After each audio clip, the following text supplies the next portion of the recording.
Hi mga ka-Everest! Andito naman tayo. Galing akong magligpit na aking mga nilabahan. Ito yan. Yan ay mga tupiin naman. Check niyo. Ayaw ay magtutupi tayo. Ayan. Katapos ko magluto ng tanghalian. Galing kami kanina sa palengke.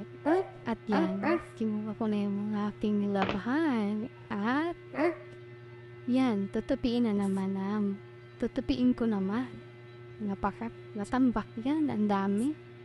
Hindi lang kasi yan ang ginagawa ng ating mga taong bahay. Marami.